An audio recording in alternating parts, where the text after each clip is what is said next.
This is the story of the time the Dave Matthews Band tour bus dropped 800 pounds of human poop onto a boat of sightseers in Chicago.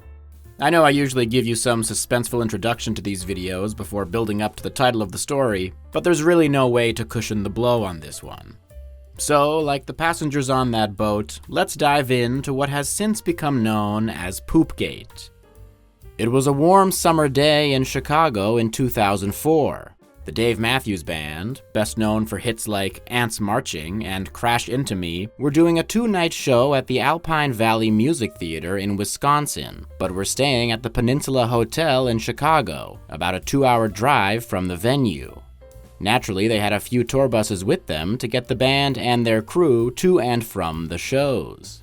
And it was in the middle of the day on August 8th, 2004, that one of those tour buses was crossing the Kinzie Street Bridge on its way to the hotel. And the driver of the bus decided that this was a great time to dump the bus's black water tank, which is the container under the vehicle that holds all the waste from the bus's toilet. What you might not know about Chicago is that most of the bridges in the city have a driving surface made of welded steel grating. This prevents the surface from getting covered in ice in the winter because it allows all liquids to pass through it. And when I say all liquids, I truly do mean all liquids. Which is why the bus driver took advantage of the opportunity to release the toilet water as he was going over the bridge. Dumping sewage into the Chicago River is obviously illegal, but the driver probably figured that it would save him some time and would happen so quickly that nobody would ever find out. Unfortunately for him, and a lot of other people, the timing of this could not have been worse. Because that day, a passenger boat called Chicago's Little Lady was taking a group of sightseers on an afternoon architecture tour down the Chicago River. And at the exact moment in time that the Dave Matthews Band tour bus decided to empty its bowels, Chicago's Little Lady was passing under the Kinzie Street Bridge. And I think you can figure out what happened next. I also told you already, but you know. For the sake of historical record, several people on the boat that fateful day have been interviewed about their experience. Although much like a soldier talking about Normandy, only those who lived it will ever truly understand the horror. The Chicago Tribune has spoken to many people involved in the incident, including one of their reporters at the time, Brett McNeil, who was actually on the boat when this happened. He was taking the river tour because, quote, "I had a girlfriend whose ex was visiting from Boston. We were just looking for something to do." And I had to reread that like 5 times to make sure he was, in fact, spending the day with his girlfriend and her ex. Feels like the whole poop thing might have been a message from the universe about his choices. The weather was great that day, and as the boat approached the Kinzie Street Bridge, McNeil recalls that everybody was sitting on the deck in plastic chairs, like deck chairs. Nobody was downstairs. And this was not some small canoe either. There were 120 passengers on board for the Chicago Architecture Foundation Tour, and they were about to experience a lot more than the birthplace of the modern skyscraper. Allow me to read McNeil's full quote recounting his experience as a survivor of Poopgate. As we approached, the bus was moving from northeast to southwest across the bridge. And as it hit the bridge, it opened the toilets, which then began cascading down. So it's like the bus was towing a rooster tail of toilet waste. We basically hit it like the Maid of the Mist. It was a waterfall of toilet water that we passed under. Not all parts of the boat were hit, and certainly not all parts of the boat were hit equally. Some people in the back of the boat had a much better view of the bus. So just like that, 120 Chicago architecture appreciators were covered in the feces of the Dave Matthews Band. And they were not too thrilled about it. McNeil continued, "It was obvious that it was a bus, and it opened its toilets. People began to scream. They got very angry. Some people then started vomiting. The docent, he didn't really know what to do. In my memory, the docent said, 'It appears that some water has hit the deck.' And a man from the back said, 'That's not water, buddy, that's urine.' And while the people on Chicago's Little Lady were trying to figure out why God had forsaken them, Poopgate was affecting others as well. A woman named Lynn LaPlante was on a drive down Kinzie Street with her husband and child. Since she was pregnant at the time, she was driving the car herself to help minimize nausea. And since it was such a lovely day, they even had the windows down as they approached the Kinzie Street Bridge. To describe what happened next, she said, "We were just chatting, and all of a sudden we drove through something, a wall of smell. I don't know how else to describe it. Like we had just walked into an outhouse, and that immediately triggered my lovely condition of throwing up all throughout my pregnancy. I'm still driving, and I'm sticking my head out the window to throw up. It was horrible. It was like a nightmare. I'm crying, as you can imagine, while I'm throwing up, while I'm driving, and my husband is screaming, 'Pull over!' Clearly, the actions of the Dave Matthews Band tour bus had repercussions beyond what anyone could have imagined. The Chicago Architecture Foundation tour was unsurprisingly cut short, with the traumatized and smelly passengers being brought back to the docks. As everyone processed what had happened, one woman reportedly said, "Oh God, I had my mouth open." In the immediate aftermath of the incident, McNeil recalled that the crew, quote, "were handing out paper towels. They were present. They were on the mic. We're going back. Please sit down." The captain and her crew, they met the moment, such as they could and such as it made any sense to anybody. That captain was Sonia Lund, who was only 24 years old at the time. She later recalled, "When it became clear what I needed to do, I hammered down on the throttle and we just blasted back to the dock. I told the bartender to open the bar and give people anything they wanted. A shot of whiskey, bottle of water. Just give it to them, anything to make them more comfortable and calm people down. And in moments of crisis, the world needs heroes like her who rise to the occasion and offer alcohol to the poop-soaked passengers." All those passengers were issued a full refund upon their return, which should probably be standard policy if anything you pay for ends with you getting covered in the contents of a toilet. The crew then swabbed the deck of Chicago's Little Lady, which we have this picture of, and they actually managed to continue with the scheduled 3 o'clock tour about 90 minutes later. And while some passengers on that tour might have detected a faint whiff in the air, they probably chalked it up to the natural scent of Chicago. But you just know the crew was nervous as hell when they drove under the Kinzie Street Bridge on that next tour.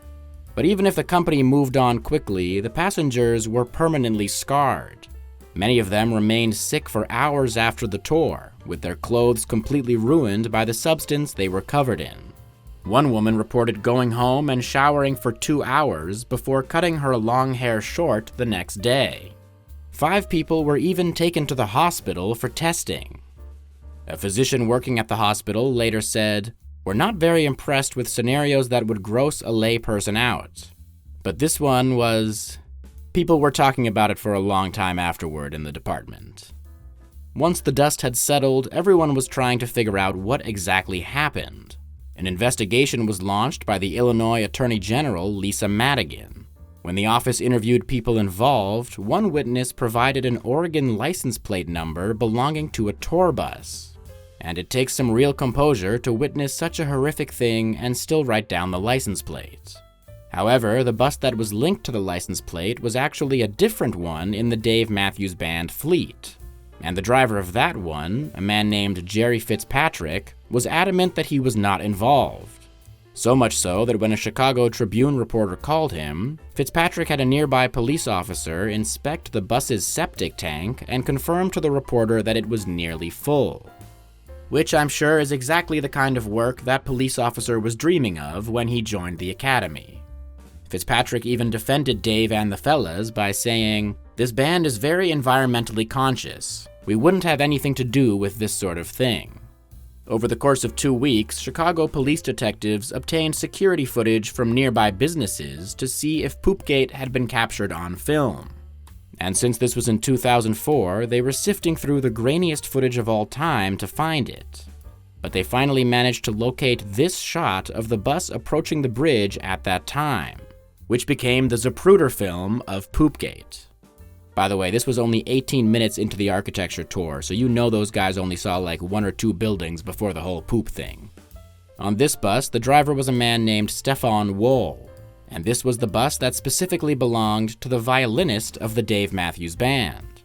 And if you're wondering how popular the Dave Matthews Band was in the early 2000s, their violinist had his own tour bus. Honestly, if I was a passenger on that boat, I'd be a bit disappointed to find out who the bus belonged to. Feels like if you're gonna get covered in human waste from the Dave Matthews Band, you'd want Dave himself to at least be a part of it. Like the other driver, Stefan Wohl also denied doing the dumping.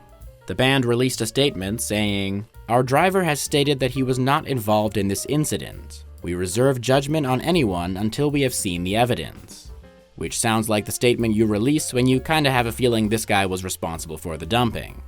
And sure enough, further investigation left Wohl with no choice but to plead guilty.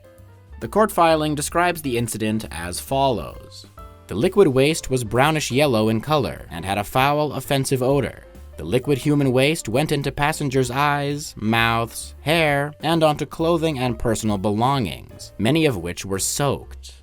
But ultimately, it was the environmental hazards at the center of the charges, as Wohl pleaded guilty to reckless conduct and discharging contaminants to cause water pollution.